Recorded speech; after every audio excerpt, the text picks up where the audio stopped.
ਆਦਿ ਮਨੁੱਖ ਜਦ ਜੰਗਲਾਂ ਵਿੱਚ ਰਹਿੰਦਾ ਸੀ, ਰਾਤ ਦੇ ਅੰਧੇਰੇ ਨੂੰ ਦੂਰ ਕਰਨ ਵਾਸਤੇ, ਅੰਧਕਾਰ ਤੋਂ ਬਚਣ ਵਾਸਤੇ ਇਹਦੇ ਕੋਲ ਕੋਈ ਉਪਰਾਲਾ ਨਹੀਂ ਸੀ, ਕੋਈ ਸਾਧਨ ਨਹੀਂ ਸੀ।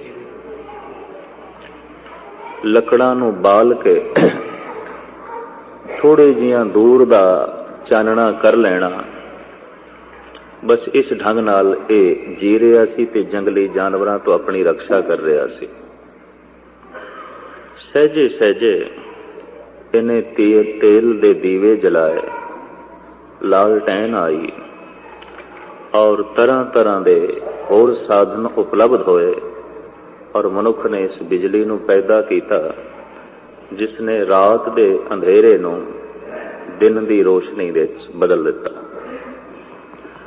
ਬਾਹਰ ਦਾ ਅੰਧੇਰਾ ਤੇ ਮਨੁੱਖ ਨੇ ਦੂਰ ਕਰ ਦਿੱਤਾ ਹੈ, ਪਰ ਅੰਦਰ ਦੇ ਅੰਧੇਰੇ ਦੀ ਤਰਫ ਇਸ ਨੇ ਬਹੁਤਾ ਫਿਕਰ ਨਾ ਕੀਤਾ ਵੀ ਇਹ ਵੀ ਇੱਕ ਅੰਧਕਾਰ ਹੈ, ਇਹਨੂੰ ਵੀ ਮੈਂ ਦੂਰ ਕਰਨਾ। तो बाहर बड़ा चानना हो गया है, अंदर अंधेरा है। बाहर चानना सूरज करके है, अंदर चानना होवेगा गुरु करके। इस वास्ते गुरु नूं जोत आख्या गया, गुरु ज्योति। गुरु एक जोत है, गुरु एक प्रकाश है, गुरु एक नूर है। गुरु दे अखरी अर्थ भी यही बनते ने। गो कहंदे ने अंधकार नूं और रू कहंदे ने प्रकाश नूं। अंधेरे नूं दूर करके जो रोशनी कर देंदा है, जोत कर देंदा है, चानना कर देंदा है, ਉਹਨੂੰ ਕਹਿੰਦੇ ਨੇ ਗੁਰੂ। ਗੁਰੂ ਦੀ ਬਹੁਪੱਖੀ ਮਹਿਮਾ ਗੁਰੂ ਗ੍ਰੰਥ ਸਾਹਿਬ ਜੀ ਮਹਾਰਾਜ ਵਿੱਚ ਦਰਜ ਹੈ। ਸੂਰਜ ਕਿਤਨੀ ਹੀ ਰੋਸ਼ਨੀ ਜ਼ਮੀਨ ਤੇ ਸੁੱਟੇ ਪਰ ਦਿਲ ਦੇ ਚਾਨਣਾ ਨਹੀਂ ਕਰ ਸਕਦਾ। ਮਨੁੱਖ ਨੂੰ ਸੱਚ ਤੇ ਝੂਠ ਦਾ ਪਤਾ ਨਹੀਂ ਚੱਲਦਾ, ਸਹੀ ਤੇ ਗਲਤ ਦਾ ਪਤਾ ਨਹੀਂ ਚੱਲਦਾ। ਉਹ ਗੁਰੂ ਜੋਤ ਕਰਕੇ ਹੀ ਪਤਾ ਚਲੇਗਾ। ਜਿਵੇਂ ਜ਼ਮੀਨ ਦਾ ਜਿਹੜਾ ਹਿੱਸਾ ਪਿੱਠ ਤੇ ਆ ਜਾਂਦਾ ਹੈ, ਸੂਰਜ ਦੀ ਰੋਸ਼ਨੀ ਉੱਥੇ ਨਹੀਂ ਪਹੁੰਚਦੀ। ਜਿਹੜਾ ਵੀ ਗੁਰੂ ਤੋਂ ਬੇਮੁਖ ਹੁੰਦਾ ਹੈ, ਮਨਮੁਖ ਹੁੰਦਾ ਹੈ, ਗੁਰੂ ਦੀ ਜੋਤ ਦਾ ਪ੍ਰਕਾਸ਼ ਉੱਥੇ ਨਹੀਂ ਹੁੰਦਾ। ਗੁਰੂ ਦਾ ਚਾਨਣਾ ਉਸ ਹਿਰਦੇ ਤੱਕ ਨਹੀਂ ਪਹੁੰਚਦਾ। ਔਰ ਇਹ ਗੁਰੂ ਦਾ ਜੋ ਚਾਨਣਾ ਹੈ, ਸਾਹਿਬਾਂ ਦੀ ਬਾਣੀ ਦਾ ਫੈਸਲਾ ਹੈ, ਇਸ ਤੋਂ ਕਰੋੜਾਂ ਸੂਰਜ ਕੁਰਬਾਨ ਕੀਤੇ ਜਾ ਸਕਦੇ ਨੇ।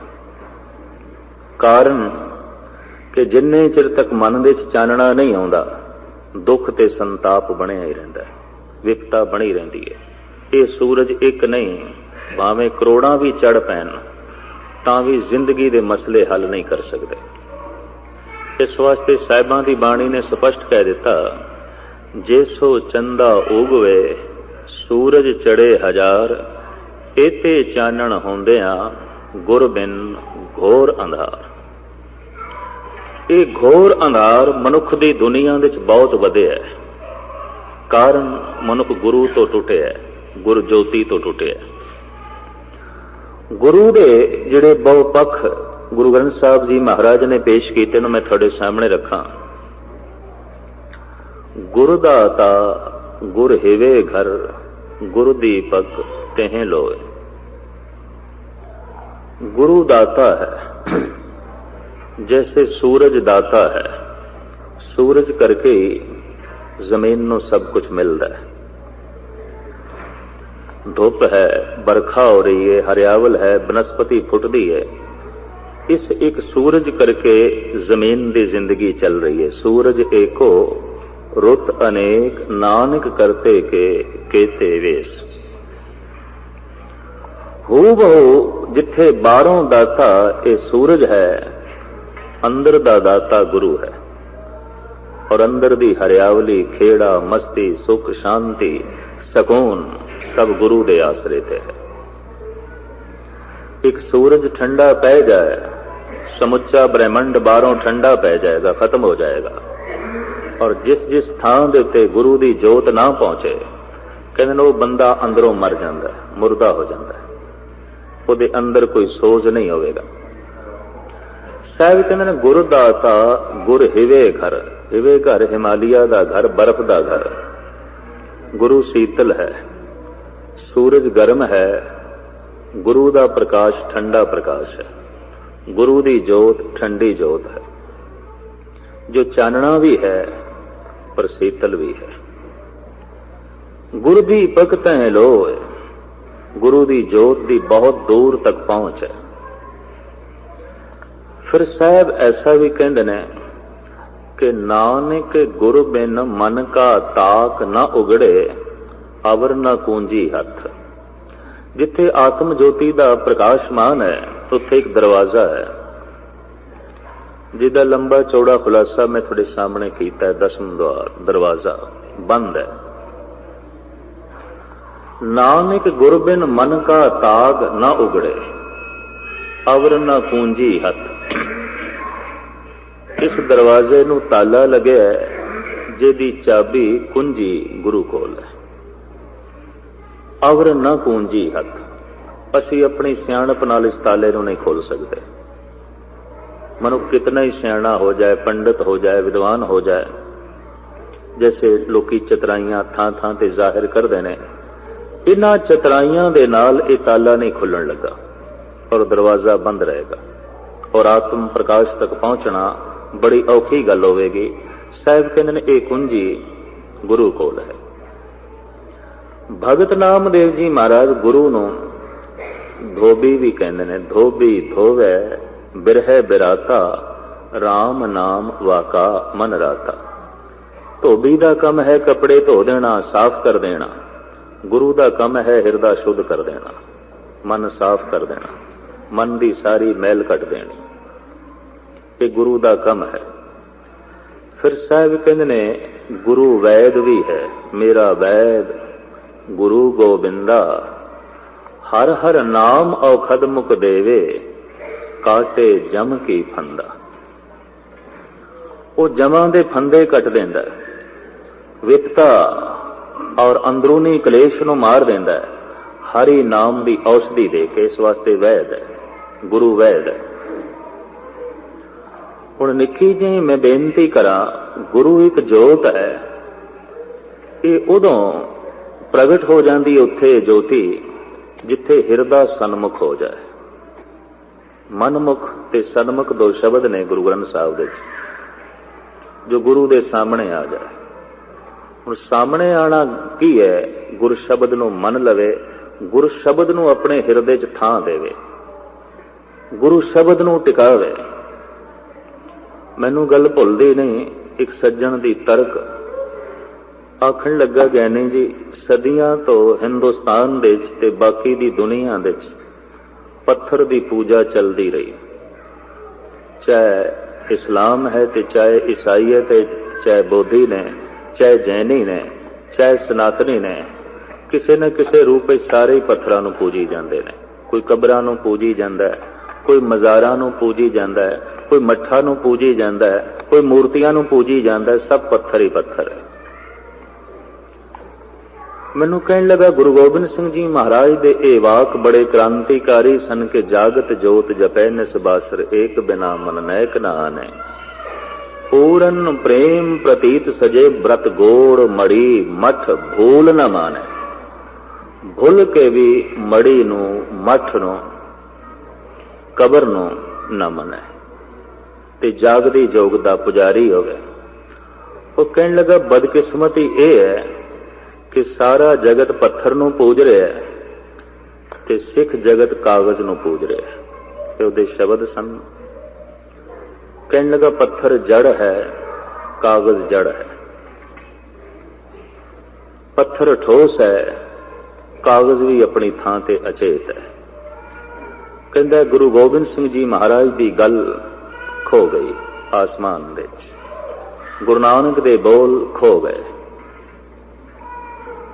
सनातनी पत्थरां दी परिक्रमा कर रहे है, जैनी ते बोधी पत्थरां दे अगों मत्था टेक रहे ने। संगे मरमर दियां बणियां होईयां कबरां दे अगों मुसलमान मत्था पे टेकदे ने। ईसाई भी मूर्तियां दे अगों झुक रहा जो पत्थर दियां बणियां ने। कहन लगे, इस नवे धर्म तो जिसनों जन्म गुरु नानक देव जी महाराज ने दिता सी, बड़ियां उम्मीदां सन, बड़ियां आसां सन, पर यह भी कागज की परिक्रमा विच लग गया। इन्हें कागज नूं सब कुछ मन लिया। और ये बोल अपनी तरफों बड़े पायदार ढंग नाल उसने पेश किए सन। गुरुद्वारा सीसगंज साहब दे उदों मैं कथा कर रहा सी। मैं उसनूं कहा, मित्रा बहुत वड्डा भरम भुलेखा है संसार दे विच भी, हो सकता है थोड़ा जिहा कुछ सिख जगत दे विच भी होवे। गुरु ग्रंथ साहब जी महाराज दीयां कुछ पंक्तियां इस भरम भुलेखे नूं दूर कर देंदियां। एक पंक्ति मैं थोड़े सामने भगत सिरमौर श्री रविदास जी महाराज दी रखा। वो कहंदे ने, तरतार अपवित्र कर मानीए रे, जैसे कागरा करत विचारन। भी कागज दी विचार करिए तो रविदास जी कहंदे ने कागज कोई पूजनीक नहीं है, कोई महान नहीं है। उन्हां दिनां विच बनदा सी ये ताड़ी दे दरख्त तो हिंदुस्तान विच। ताड़ी दा दरख्त मौजूद है अजकल भी हिंदुस्तान विच बहुत है। ਉਹਦੇ ਚੋਂ ਤਾੜੀ ਨਿਕਲਦੀ, ਇੱਕ ਰਸ ਨਿਕਲਦਾ ਜਿਹਦੇ ਚ ਨਸ਼ਾ ਬਿਲਕੁਲ ਹੂ ਬਹੁ ਸ਼ਰਾਬ ਵਰਗਾ ਹੁੰਦਾ ਹੈ। ਇਹ ਤਾੜੀ ਠੇਕਿਆਂ ਤੇ ਵਿਕਦੀ ਹੈ ਹਿੰਦੁਸਤਾਨ ਵਿੱਚ। ਬਿਹਾਰ, ਬੰਗਾਲ, यूपी, उड़ीसा ਤੇ ਮੱਧ ਭਾਰਤ ਵਿੱਚ ਇਹ ਦਰਖਤ ਬਹੁਤ ਹੈ, ਬਹੁਤ ਤਾਦਾਦ ਵਿੱਚ ਪਾਇਆ ਜਾਂਦਾ ਹੈ, ਖਜੂਰ ਦੀ ਤਰ੍ਹਾਂ ਹੁੰਦਾ ਹੈ। ਇਹਦੇ ਚੋਂ ਨਿਕਲਿਆ ਹੋਇਆ ਰਸ ਉਸ ਵਿੱਚ ਕੁਦਰਤੀ ਨਸ਼ਾ ਹੈ। प्राचीन संतां ने, ऋषियां ने, मुनियां ने कह दिता सी बई इस दरख्त दे थल्ले बैठना भी नहीं, ये दरख्त अपवित्र है, ये बंदे नूं बेहोश कर देंदा है। हर तरह की खुल देण वाले मजहबां ने भी शराब नूं वंडिया है। मुहम्मद साहब ने भी कह दिता हराम है, बाकी सारी खुल कर दी बई पुरुष 4 शादियां भी कर सकता है। जिस जिस ढंग की खुल दी है उस खुल नूं देख के हैरानगी होती है, लेकिन शराब नूं उसने भी हराम कह दिता। बई गऊ भी खा सकता है, उठ भी खा सकता है, मझ भी खा सकता है, सब तरह की खुल देण वाला ये पुरुष कहता है शराब हराम है। कारण शराब पींदियां मनुख बेहोश होंदा है, ते जैसे जैसे बेहोशी वधदी है, अचेतपना वधदा है, मनुख दे अंदर ईश्वर नूं चिंतन करन दे जिहड़े आसार ने वो खत्म हो जाते हैं, आज़ा खत्म हो जाते हैं। इस वास्ते हो सकता है दुराचारी तो दुराचारी मनुख भी, ठग तो ठग बंदा भी शायद सुधर के परमात्मा तक पहुंच जाए, पर शराबी शराब पींदा ही जाए, पींदा जाए, उसकी कोई संभावना नहीं। इतनी मैं अर्ज करते हैं क्योंकि बेहोशी उसकी वधदी है।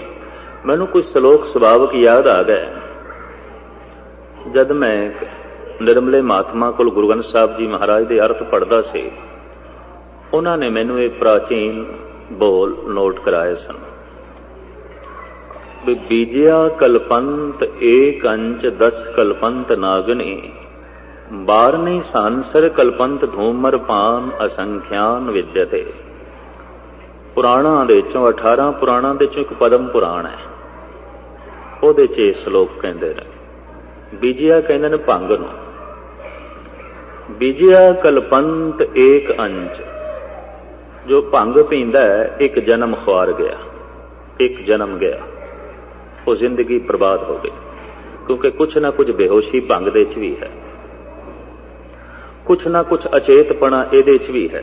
बीजिया कलपंत एक अंच 10 कलपंत नागनी। नागनी कहते ने अफीम नूं। जिहड़ा अफीम खान का आदि हो गया है, ये महापुरुष कहता है 10 जन्म तक मूर्ख रहेगा, सियाणा नहीं हो सकेगा, अचेत रहेगा, 10 जन्मां तक कुबड रहेगा। क्यों? अचेत हो जाएगा, बेहोश हो जाएगा, पशुओं की तरह जीवेगा। 10 कलपंत नागनी, 12 सहंसर कलपंत। 12 कहते शराब नूं। ते जिहड़ा शराब दा आदि होया है, सहंसर कहते हैं हजारां नूं, 1000 जन्मां तक बेहोश रहेगा, 1000 जन्मां तक मूर्ख रहेगा। धूमरपान संख्यान विद्यते। धूमरपान कहते हैं तमाकू नूं। ते जिहड़ा तमाकू पींदा है, ऋषि कहता मैं गिण नहीं सकता कितने जन्म मूर्ख रहेगा, कितने जन्म कुबड रहेगा, कितने जन्म अचेत रहेगा। नशियां नूं इस ढंग दे नाल प्राचीन ऋषि मुनियां ने जो है भंडिया है। ਵੀ ਬੰਦਾ ਅਚੇਤ ਹੁੰਦਾ ਹੈ। ਔਰ ਜਿਸ ਜਿਸ ਘਰ ਦੇ ਵਿੱਚ ਸਮਝ ਲਓ ਇਹ ਸ਼ਰਾਬ ਬਹੁਤਾਤ ਵਿੱਚ ਵਰਤੀ ਜਾ ਰਹੀ, ਲੋਕਾਂ ਨੇ ਤੇ ਖਿਮਾ ਕਰਨੀ, ਇਸ ਦੀ ਪ੍ਰਦਰਸ਼ਨੀ ਕਰਨੀ ਵੀ ਸ਼ੁਰੂ ਕਰ ਦਿੱਤੀ। ਲੋਕੀ ਦੇਖਣ, ਸਜਾਵਟ ਦਾ ਸਮਾਨ ਵੀ ਸਮਝ ਲਿਆ। ਲੋਕੀ ਇੰਨੇ ਮੂਰਖ ਹੋ ਗਏ, ਇਤਨੇ ਨਾਦਾਨ ਹੋ ਗਏ, ਇਤਨੀ ਨਾ ਸਮਝੀ ਵੱਧ ਗਈ ਹੈ। ਅਚੇਤ ਹੋਣਾ ਵੀ ਇੱਕ ਫੈਸ਼ਨ ਬਣ ਗਿਆ, ਬੇਹੋਸ਼ ਹੋਣਾ ਵੀ ਇੱਕ ਰਸ ਬਣ ਗਿਆ, ਬੇਹੋਸ਼ ਹੋਣਾ ਵੀ ਇੱਕ ਨੁਮਾਇਸ਼ ਬਣ ਗਈ ਹੈ।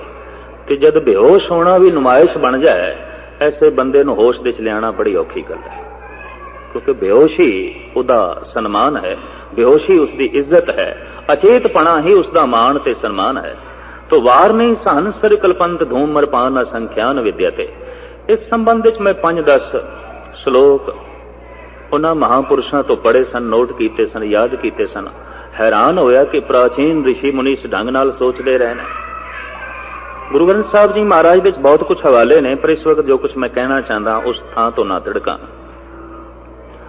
ਅਰਜ਼ ਮੈਂ ਇਹ ਕਰ ਰਿਹਾ ਸੀ ਕਿ ਮੁਹੰਮਦ ਸਾਹਿਬ ਨੇ ਵੀ ਕਹਿ ਦਿੱਤਾ ਸ਼ਰਾਬ ਹਰਾਮ ਹੈ, ਔਰ ਜੋ ਪੀ ਰਿਹਾ ਹੈ ਜ਼ਿੰਦਗੀ ਹਰਾਮ ਗਈ, ਜ਼ਿੰਦਗੀ ਵਿਅਰਥ ਗਈ, ਜੀਵਨ ਵਿਅਰਥ ਗਿਆ। ਹਰ ਤਰ੍ਹਾਂ ਦੀ ਖੁੱਲ੍ਹ ਇਸਨੇ ਦੇ ਦਿੱਤੀ ਬਈ ਪਸ਼ੂਆਂ ਵਿੱਚੋਂ ਕੋਈ ਪਸ਼ੂ ਖਾ ਸਕਦੇ ਹੋ, 4 ਸ਼ਾਦੀਆਂ ਪੁਰਸ਼ ਕਰ ਸਕਦਾ ਹੈ। ਜੰਨਤ ਵਿੱਚ ਵੀ ਕੀ ਹੈ, ਜਿਹੜੇ ਲਾਲਚ ਦਿੱਤੇ ਗਏ ਨੇ ਉਹ ਵੀ ਕੋਈ ਬਹੁਤ ਉੱਚੀ ਗੱਲ ਨਹੀਂ। ਬਹਿਸ਼ਤ ਹੂਰ ਗਿਲਮਾ ਇਵਜ਼ੇ ਤਾਇਤ मैं न मानूंगा इन्हीं बातों से ए वाइज ज़ईफ ईमान होता है। इकबाल भी कहता है ए मौलवी जिहड़ी जन्नत तू मेरे सामने रखदा पिया, अगर ये बिना नमाज पढ़िया भी मैनू मिले, मैनू कबूल नहीं, मैनू प्रवान नहीं। इते ईमान कमजोर होंदा है, इते धर्म कमजोर होंदा है। बई उत्थे अंगूरी शराब दे चश्मे ने, उत्थे हूरां ने, कहंदा यही कुछ नमाज नाल मिलदा है ते मैनू नमाज पढ़न दी लोड़ ही नहीं। ਇਹ ਤੇ ਧਰਮ ਕਮਜ਼ੋਰ ਹੁੰਦਾ।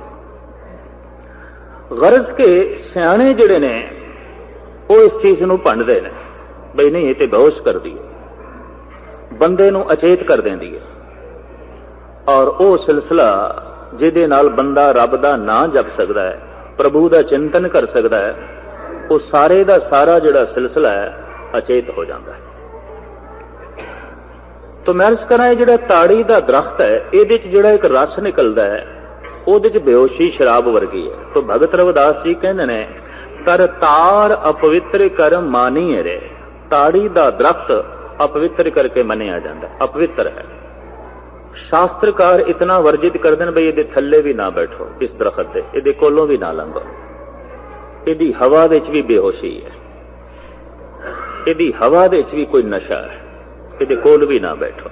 ਤਰ ਤਾਰ ਅਪਵਿੱਤਰ ਕਰ ਮਾਨੀਏ ਰੇ ਜੈਸੇ ਕਾਗਰਾ ਕਰਤ ਵਿਚਾਰਨ।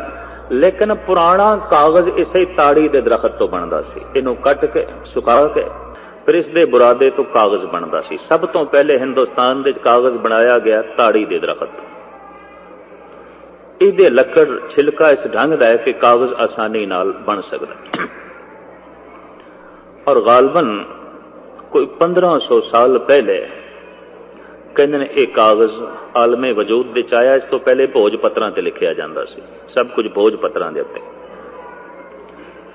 पहली भीड़ जिहड़ी करतारपुर साहब वाली भीड़ है, जो गुरु अर्जन देव जी महाराज ने भाई साहब भाई गुरदास द्वारा रामसर अमृतसर दे संपूर्ण की थी।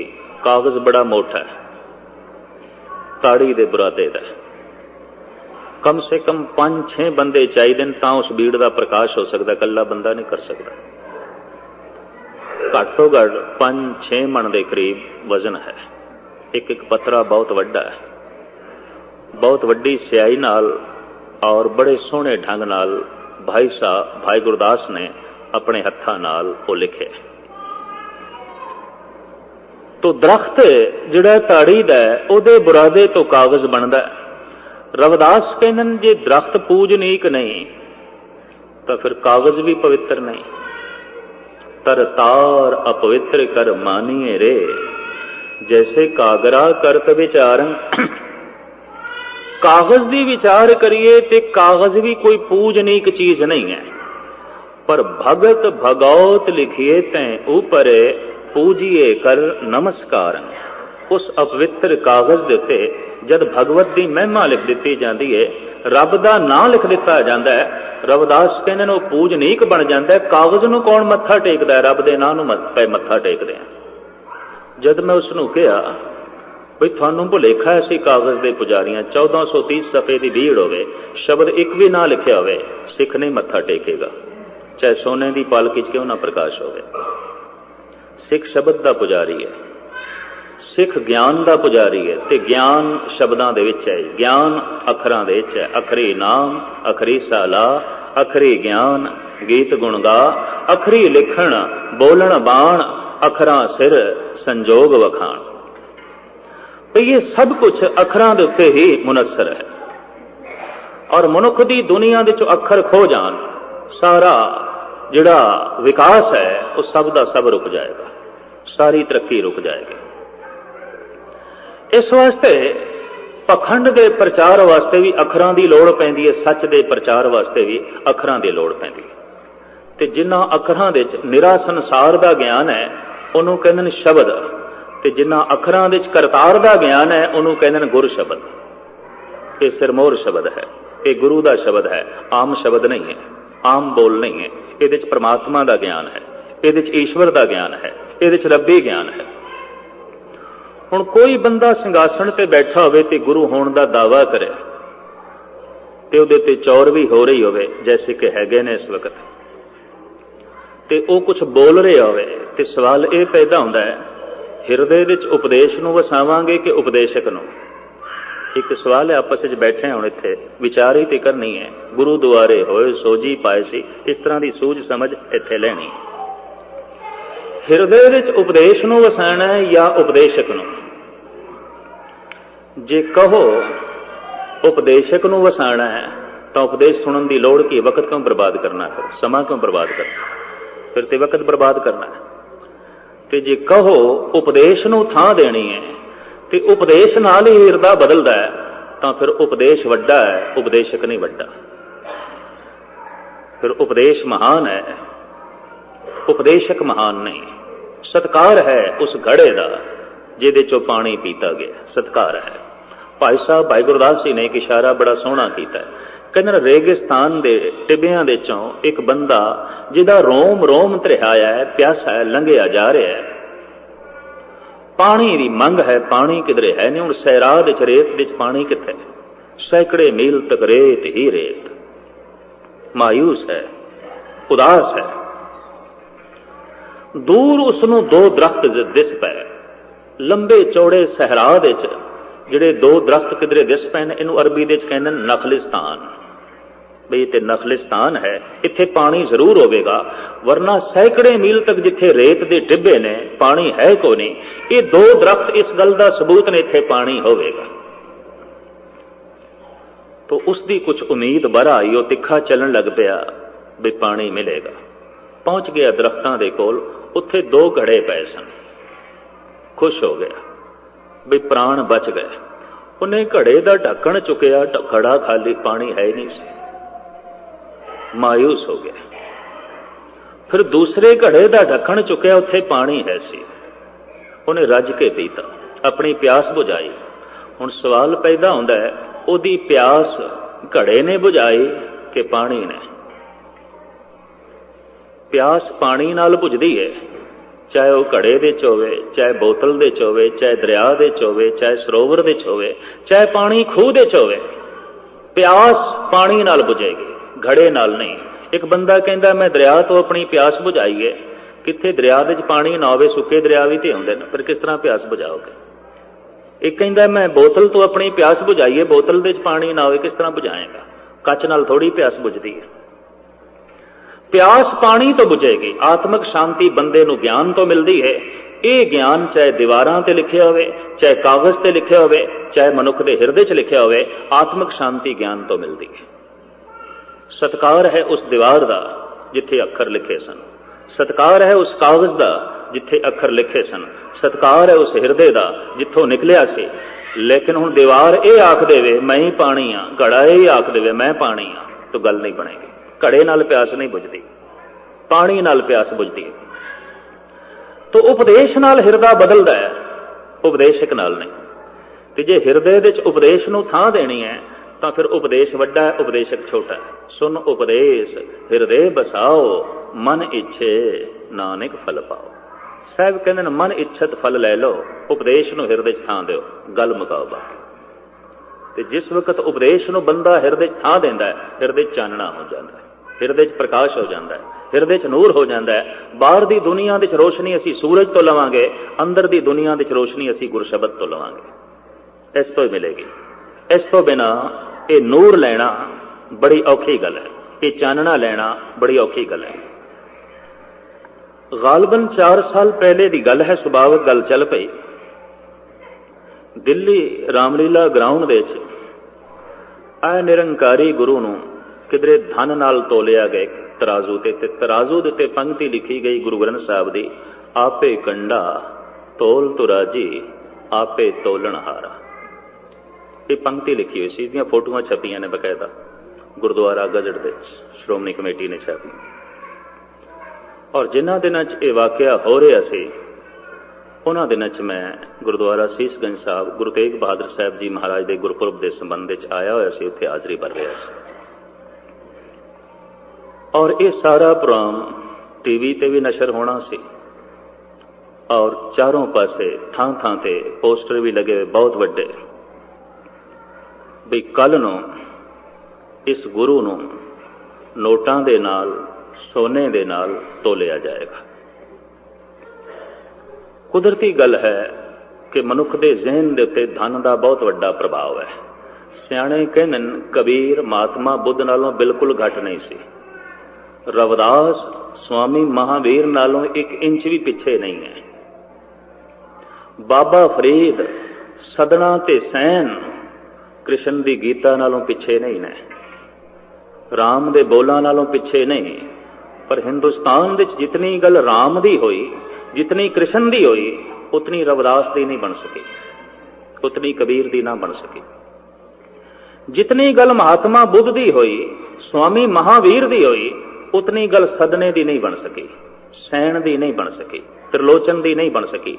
ਜੇ ਗੁਰੂ ਨਾਨਕ ਗੁਰੂ ਅਰਜਨ ਦੇਵ ਜੀ ਮਹਾਰਾਜ ਇਹਨਾਂ ਮਹਾਂਪੁਰਖਾਂ ਦੀ ਬਾਣੀ ਸੰਭਾਲ ਕੇ ਨਾ ਰੱਖਦੇ, ਕਿਮਾ ਕਰਨੀ ਜਗਤ ਵਿੱਚ ਖੋ ਗਈ ਸੀ ਫਿਰ। ਕਿਉਂਕਿ ਮੈਂ ਪ੍ਰਤੱਖ ਦੇਖਿਆ, ਸ਼੍ਰੀ ਨਾਮਦੇਵ ਜੀ ਮਹਾਰਾਜ ਦਾ 600 ਸਾਲਾ ਪੁਰਬ ਮਨਾਇਆ ਮਹਾਰਾਜ ਮਰੱਠੇ ਲੋਕਾਂ ਨੇ, ਔਰ ਗੌਰਮੈਂਟ ਪੱਧਰ ਤੇ ਮਨਾਇਆ ਗਿਆ। ਮਹਾਰਾਸ਼ਟਰ ਦੀ ਜਿਹੜੀ ਗੌਰਮੈਂਟ ਹੈ ਉਸਨੇ ਆਪਣੇ ਪੱਧਰ ਤੇ ਬਹੁਤ ਲੰਬਾ ਚੌੜਾ ਖਰਚ ਕਰਕੇ ਭਗਤ ਨਾਮਦੇਵ ਜੀ ਮਹਾਰਾਜ ਦਾ ਜਨਮ ਦਿਨ ਮਨਾਇਆ, ਕਿਉਂਕਿ ਭਗਤ ਨਾਮਦੇਵ ਜੀ ਮਹਾਰਾਜ ਮਹਾਰਾਸ਼ਟਰੀਅਨ ਸਨ। ਤਾਂ ਕੁਦਰਤੀ ਗੱਲ ਹੈ, ਸ਼੍ਰੀ ਗੁਰੂ ਸਿੰਘ ਸਭਾ ਬੰਬਈ ਨੂੰ ਵੀ ਮਦੌ ਕੀਤਾ ਗਿਆ ਵੀ ਤੁਸੀਂ ਵੀ ਸ਼ਾਮਲ ਹੋਵੋ ਭਗਤ ਨਾਮਦੇਵ ਜੀ ਮਹਾਰਾਜ ਦੇ ਜਨਮ ਦਿਨ ਵਿੱਚ। ਤਾਂ ਸੁਭਾਵਕ ਦਾਸ ਨੂੰ ਬੁਲਾਇਆ, ਬਹੁਤ ਸਾਰੇ ਮਰੱਠੇ ਸੱਜਣ ਬੈਠੇ, ਬਹੁਤ ਸਾਰੇ ਸਿੰਘ ਬੈਠੇ। ਮਹਾਰਾਸ਼ਟਰੀਅਨ ਲੋਕਾਂ ਦੀਆਂ ਕੀਰਤਨ ਮੰਡਲੀਆਂ ਆਈਆਂ, ਕੋਈ ਮੀਰਾਂ ਦੇ ਗੀਤ ਗਾਉਂਦਾ ਰਿਹਾ, ਕੋਈ ਬ੍ਰਹਮਾਨੰਦ ਦੇ ਭਜਨ ਗਾਉਂਦਾ ਰਿਹਾ, ਕੋਈ ਸੂਰਦਾਸ ਦੇ ਸ਼ਬਦ ਗਾਉਂਦਾ ਰਿਹਾ। ਔਰ ਇਸ ਤਰੀਕੇ ਨਾਲ 2-2.5 ਘੰਟੇ ਪਾਸ ਹੋਏ। ਫਿਰ ਮੈਨੂੰ ਅੱਧਾ ਘੰਟਾ ਬੋਲਣ ਵਾਸਤੇ ਆਖਿਆ ਗਿਆ। ਮੈਂ ਕਿਹਾ ਮੈਨੂੰ ਤੇ ਇੰਜ ਜਾਪਦਾ ਜੈਸੇ ਮੀਰਾਂ ਦਾ ਜਨਮ ਦਿਨ ਮਨਾਇਆ ਗਿਆ, ਜਾਂ ਬ੍ਰਹਮਾਨੰਦ ਦਾ ਜਨਮ ਦਿਨ ਮਨਾਇਆ ਗਿਆ, ਜਾਂ ਸੂਰਦਾਸ ਦਾ ਜਨਮ ਦਿਨ ਨਾਮਦੇਵ ਦਾ ਨਹੀਂ ਮਨਾਇਆ ਗਿਆ, ਕਿਉਂਕਿ ਨਾਮਦੇਵ ਦਾ ਕੋਈ ਸ਼ਬਦ ਹੀ ਨਹੀਂ ਸੁਣਾਇਆ ਗਿਆ। ਕਹਿਣ ਲੱਗੇ ਨਾਮਦੇਵ ਦੇ ਕੁਝ ਗੀਤ ਨੇ, ਤਾਂ ਗੁਰੂ ਗ੍ਰੰਥ ਸਾਹਿਬ ਦੇ ਚੋਂ 4-5 ਸ਼ਬਦ ਰੱਖ ਕੇ ਮੈਂ ਉਹਨਾਂ ਦੀ ਵਿਆਖਿਆ ਕੀਤੀ। ਮਹਾਰਾਸ਼ਟਰੀਅਨ ਗੌਰਮੈਂਟ ਦੇ ਮੁਖੀ ਇੱਕ ਨੇਤਾ ਨੂੰ ਕਬੂਲ ਕਰਨਾ ਪਿਆ ਕਿ ਸਿੱਖ ਜਗਤ ਤੇ ਸਿੱਖ ਜਗਤ ਦੇ ਗੁਰੂ ਸਾਹਿਬਾਨ ਜੇ ਨਾਮਦੇਵ ਦੀ ਇਹ ਦੌਲਤ ਸੰਭਾਲ ਕੇ ਨਾ ਰੱਖਦੇ, ਅੱਜ ਸਾਡੇ ਕੋਲ ਨਹੀਂ ਹੋਣੀ ਸੀ। ਉਹਨਾਂ ਨੇ ਅਹਿਸਾਨ ਮੰਨਿਆ ਸੀ, ਕਬੂਲਿਆ। ਤਾਂ ਮੈਂ ਅਰਜ਼ ਕਰਾਂ, ਜਿਤਨੀ ਗੱਲ ਮਹਾਤਮਾ ਬੁੱਧ ਦੀ ਤੇ ਸਵਾਮੀ ਮਹਾਵੀਰ ਦੀ ਬਣੀ, ਨਾਮਦੇਵ ਦੀ ਨਹੀਂ ਬਣ ਸਕੀ, ਸਦਨਾ ਸੈਣ ਦੀ ਨਾ ਬਣ ਸਕੀ। ਪਤਾ ਕਿਉਂ? ਕਿ ਆਮ ਬੰਦਾ ਧਨ ਤੋਂ ਹੀ ਪ੍ਰਭਾਵਿਤ ਹੁੰਦਾ ਹੈ। ਰਾਮ ਰਾਜਾ ਸੀ, ਸ਼੍ਰੀ ਕ੍ਰਿਸ਼ਨ ਦਵਾਰਕਾ ਦੇ ਰਾਜਾ ਸਨ, ਮਹਾਤਮਾ ਬੁੱਧ ਰਾਜਕੁਮਾਰ ਸੀ, ਰਾਜੇ ਦਾ ਲੜਕਾ ਸੀ, ਸਵਾਮੀ ਮਹਾਵੀਰ ਦਾ ਵੱਡਾ ਭਰਾ ਰਾਜਾ ਸੀ, ਰਾਜ ਘਰਾਣੇ ਚੋਂ ਆਇਆ।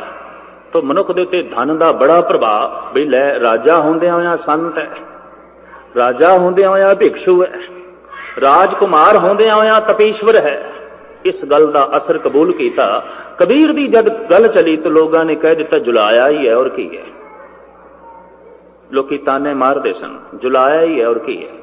और खुद कहते कबीर, कबीर मेरी जात को सब कोई हंसने हा, बलहारी इस जात को जै जप्यो सिरजनहार। लोग तो मेरी जात का मजाक उड़ाते हैं। रविदास भी कहते हैं कि मेरी जात कमीनी, पात कमीनी, ओछा जन्म हमारा। लोग कहते हैं मेरी जात बड़ी नीवी है, मैं जात करके बड़ा नीवा।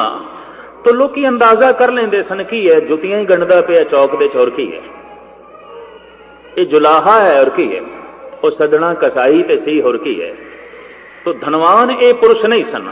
आम मनुख धन का असर कबूल करता है तो राम ते अवतार बन गया, राम ते संत करके पूजया गया, श्री कृष्ण भी संत करके पूजे गए, महात्मा बुद्धि भी बड़ी चर्चा चली, सदने नूं थां नहीं मिली, कबीर नूं थां ना मिली, नामदेव नूं थां नहीं मिली। सियाणे ब्रह्म ज्ञानी पुरुष कहते ने कबीर नामदेव महात्मा बुद्ध तो 1 इंच भी पिछे नहीं ने। कृष्ण दी गीता दे फिलसफे तो भगत नामदेव दे बोल पिछे नहीं ने, बड़े कीमती बोल ने। पर चूंकि बंदे आम इस ढंग का अंदाजा लाते ने कि धनवान होके संत बनया है तो फिर उसकी महिमा बड़ी हो जाती है।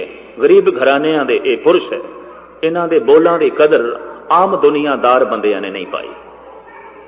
ते करीबन करीबन जिहड़ी दुनिया की कदर करन वाले मनुख सन वही उन्हां अवतारां दे आले दुआले खड़े होए, उन्हां अवतारां दे बचन नहीं मने। ये नहीं समझना चाहिए कि हिंदू जगत ने कृष्ण की गीता नूं मन लिया, नहीं, वो कृष्ण नाल जरूर जुड़े ने, कृष्ण की गीता नाल नहीं जुड़े। उन्हां दी कृष्ण लीला वेखो, नाच गाना ही हो रहा और कुछ नहीं, नचण कुदण मन का चाओ, नानक जिन मन भाव ते ना मन भाव। रास लीला हो रही है, राधा नच रही है, कृष्ण जी नच रहे हैं, ग्वाले नचाए जा रहे हैं। जद गए मेरे पातशाह बिंद्राबन दे उपदेश देने वास्ते तो सारे लोग आके कहने लगे महाराज चलो रास पै रही है, कृष्ण लीला हो रही है, वेखो। भादरों के दिन सन ते भादरों के दिनों के मथुरा के बिंद्राबन के रास लीला चलती है, तो वेखो। साहब कहने लगे ते वेख रहे हैं असी, और सिर्फ भादरों के महीने च नहीं वेखते सी, 12 महीने वेखते हैं, हर वक्त वेखते हैं। मरदाना संगीत का शौकीन, राग का शौकीन कहने लगा पातशाह जब इतने लोग कहते तरले लेंदे चलिए कोई संगीत दियां धुनां ही सुनांगे, कोई नवीं गल करनगे संगीत की। साहब कहने लगे संगीत दे भांडे उत्थे सखणे ने, विचे कुछ नहीं। संगीत एक सोने का भांडा है, बर्तन है, तो बंदा 4 दिन का भुखा होवे ते सोने दे भांडे अगों कर दिओ, भुख मिटेगी। भांडियां च कुछ चाहिए, भांडियां च भोजन चाहिए। साहब कहने लगे मरदानिया उत्थे संगीत सखना है, संगीत दे च रब दा नां कोई नहीं, प्रभु की बंदगी कोई नहीं, सखने भांडे ने। करीबन करीबन जगत दे च इस तरह के सखने भांडे सन। संगीत के भांडे दे च पहली दफा भोजन परोसिया गुरु नानक ने। उस भांडे दे च कुछ सौगात पाई, कुछ दौलत पाई। तो ब्राह्मण हैरान हो गए, महाराज तुसी 8 पैर ते 12 महीने केड़ी रास वेखदे हो? इत्थे ते भादरों के महीने च पैंदी है रास हिंदुस्तान दे च, खास करके मथुरा ते बिंद्राबन दे च। महाराज कहंदे ने घड़ियां सब्बे गोपियां, पहर कन्न गोपाल, गहने पौण पानी बैसंतर, चंद सूरज अवतार, सगली धरती मारदन, वर्तन सगल जंजार। सूरज कृष्ण है, चंद्रमा राधा है। ਇਹਦੇ नचण ਦੇ ਨਾਲ घड़ियां ਦੀਆਂ गोपियां नचदियां ਨੇ, दिन ਦੀਆਂ ਤੇ रात ਦੀਆਂ कोई 60 घड़ियां ਮੰਨੀਆਂ ਗਈਆਂ, ਇੱਕ ਇੱਕ घड़ी ਲੰਘਦੀ ਹੈ। ਜਿਹੜੇ ਰੁੱਤ ਨੇ ਤੇ ਜਿਹੜੇ ਪਹਿਰ ਨੇ, ਸਾਹਿਬ ਕਹਿੰਦੇ ਨੇ ਤੇ ਗਵਾਲੇ ਨੇ, ਇਹਨਾਂ ਗੋਪੀਆਂ ਦੇ ਨਾਲ ਪੈ ਨੱਚਦੇ ਨੇ। ਪਹਿਲਾ ਪੈਰ ਦਿਨ ਦਾ ਗਿਆ, ਫਿਰ ਦੂਜਾ ਨੱਚ ਕੇ ਚਲਾ ਗਿਆ, ਤੀਜਾ ਨੱਚ ਕੇ ਚਲਾ ਗਿਆ, ਚੌਥਾ ਨੱਚ ਕੇ ਚਲਾ ਗਿਆ, ਫਿਰ ਰਾਤ ਦਾ ਪਹਿਲਾ ਪੈਰ ਆ ਗਿਆ, ਇਹਨੇ ਵੀ ਨੱਚ ਟੱਪ ਕੇ ਚਲੇ ਜਾਣਾ, ਫਿਰ ਦੂਜਾ ਆ ਜਾਏਗਾ, ਤੀਜਾ ਆ ਜਾਏਗਾ, ਚੌਥਾ। ਸਾਹਿਬ ਕਹਿੰਦੇ ਨੇ ਗਵਾਲੇ ਨੇ ਨੱਚਦੇ ਪਏ ਨੇ, घड़ियां नचदियां पईयां ने। ऐ कृष्ण सूरज नचदा पिया, ये राधिका चंद्रमा ये भी नच रहा है, जिवें राधा की महिमा कृष्ण करके है, चंद्रमा दे च रोशनी सूरज करके। साहब कहंदे ने ये रास परिपूर्ण परमात्मा ने रचाई हुई है, असीं वेखदे ही रहिंदे हां, सानूं वेखण दी लोड़ नहीं। बलहारी कुदरत वसिया, तेरा अंत ना जाए लिखिया। असीं उसकी इस कुदरत दे चों कादर की झलक वेखदे हां। तो मैं अर्ज करां इस तरह की हकीकत जब सामने रखी तो महाराज ने स्पष्ट कर दिता, तुसी कृष्ण नाल जरूर जुड़े हो, कृष्ण दे बोलां नाल नहीं जुड़े, तुसी शरीर नाल जुड़े हो, जोत नाल नहीं जुड़े। जे गीता पढ़ीए तो गल कुछ होर है, ते जे रास लीला वेखीए तो नचण कुदण मन का चाओ, नानक जिन मन भाओ ते ना मन भाओ। जे नाच ही वेखना है तो थिएटर बथेरे ने, मंदिरां च जाण दी की लोड़ है। मंदिर नाच दे अखाड़े बन गए सन, मंदिरां दे कोरा नाच रह गया सी, किसे किसे थां अजे भी यही है, मन का ही परचावा है। गुरु नानक कहते हैं ये मन का परचावा हो सकता है, बंदगी नहीं है। नचण कुदण मन का चाओ, नानक जिन मन भाओ ते ना मन भाओ। कलगीधर पातशाह कहते नाटक चेटक किए कुकाजा, प्रभ लोगन के आवत लाजा। जिहड़े प्रभु दे भजन करने वाले भगत ने उन्होंने तो इस तरह के नचण कुदण की शर्म आ जाती है, तो मन का परचावा है और की है, कोई भगती थोड़ी है, बंदगी थोड़ी है। तो मैं अर्ज करा, नामदेव ते बाकी दे जिहड़े भगत ने इन्हां दे बोल बड़े कीमती सन, पर धन की ताकत पिछे नहीं सी, उच्ची जात की ताकत भी नहीं सी, जात करके भी उच्चे नहीं, धन करके भी उच्चे नहीं। ते जिन्हां दे दिल दिमाग दे बहुता प्रभाव धन दा है ते जात दा है, वो कबीर दे आले दुआले इकट्ठे नहीं हो सके, वो नामदेव दे आले दुआले इकट्ठे नहीं हो सके। वो श्री राम दे आले दुआले जरूर इकट्ठे होए, वो श्री कृष्ण दे आले दुआले जरूर इकट्ठे होए, वो महात्मा बुद्ध दे आले दुआले जरूर इकट्ठे होए, ते स्वामी महावीर दे भी आले दुआले इकट्ठे होए। कबीर दी बाणी जरूर पढ़ लई, लेकिन जब कबीर दे बोलां दे पूजण दी गल आई, बई ते शब्द ने अलहाम ने रब्बी गल है, उदों इनकारी हो गए। बई नहीं, माड़ी मोटी थां दे सकते हैं, हिरदे च नहीं। तो कबीर वास्ते भारत वासियों के हिरदे च कोई थां नहीं। मैं किसी थां ते गूढ़े ढंग नाल वेखण दी कोशिश की है, हो सकता है मेरा यह नजरिया गलत होवे। सिख जगत भी कोई बहुता सन्मान नहीं दे सके। दरबार साहब दे च वाक आउंदा है, जद महला पहला तो जितने सरोते बैठे ना अमृत वेले सारियां दी रसना तो निकल जाता है धन गुरु नानक। जे महला तीजा आ जाए तो सारे कह देंगे धन गुरु अमरदास, निकलता है, सुभावक निकलता है। महला पंजवा आ जाए सारियां दी जबान चो निकलता है धन गुरु अर्जन देव जी। ते जे आ जाए बाणी श्री कबीर जी, कोई नहीं कहता धन कबीर, चुप हो जाने, बिल्कुल चुप हो जाने। आया वाक, यह भी गुरु का शब्द है, यह भी गुरु ग्रंथ साहब का वाक है। की गल है? कहते मनुख के अचेतन मन के ख्याल आ जाता जुलाहा ही है और की है। छींबा ही सी, वो नाई सी, वो कसाई सी सदना और की सी, गरीब सन, निर्धन सन। मनुख के अचेतन मन के फुरने हैगे ने, ये ख्याल हैगे ने। वरना इन्हां महापुरुषों की जिहड़ी बाणी ये बारे गुरु रामदास जी महाराज कहते हैं, सुरनर तिन की बाणी गावे कोई न सके मिटाई। इन्हां महापुरखों के बचन देवी देवते भी गाणगे, रूहे जमीन की कोई ताकत इन्हां दे बचन नहीं मिटा सकेगी। ये ओ ने। खैर, लंबी चौड़ी जद विचारधारा चली, उस तर्कबाज नाल जिहड़ा मेरे को आया सुभाविक दिल्ली, कहन लगा ज्ञानी जी तुसी कितनी गल करो, पर थानू पता होना चाहिए अज साडा गुरु धन नाल तोलिया जाएगा और तराजू वो चांदी दी है, और ओहदे च एक पलड़े च गुरु नूं बिठाया जाएगा, एक पलड़े च धन। जगत नूं पता चलेगा साडे गुरु दी महिमा की है, साडे गुरु दी गल की है। ते बकायदा तकड़ी दे उत्ते जिहड़े बोल लिखे वो आपे कंडा तोल तो राजी। इस तरह के जितने पखंडी ने आसरा बाणी दे लेंदे, उन्होंने चल नहीं सकते, एक कदम नहीं चल सकते। एक कदम चलना इन्हां वास्ते औखा है। खैर, जब वो इस तरीके का दावा करने लगा, मैं कि एक गल कम सारा हो जाए फिर चर्चा करांगे, अजे नहीं। खैर, मैं टीवी च यह सिलसिला देखिया। कोई 9 बजे तो बाद मैं जब अपने प्रोग्राम तो फारग होया, ये सारा दृश्य दिखाया गया तो देश के बड़े बड़े मंत्री भी उत्थे पहुंचे हुए, और तराजू के एक पलड़े च बैठ के दूसरे च नोट रखे गए, करंसी, और तोलिया जा रहा है। दूजे दिन भी वो पुरुष आया, मेरी जबान तो कहलाना चाहता सी कि अजोके समय दे ये महान संत ते गुरु ने, वेख लो महिमा इन्हां दी। आया मेरे कोल, कहन लगा गुरु दी महिमा वेख लई। मैं कहा वेख लईए, हुण तुहाडे की ख्याल ने साडे गुरु बारे? मैं कहा ओही जिहड़े हमेशा ही सुनदे। तो औखा होके कहने लगा, ਤੁਹਾਡੇ ਉੱਤੇ ਕੋਈ असर नहीं। मैं कहा असर मैं कबूल करांगा, पहले मेरे 2-4 शब्दों का जवाब दे।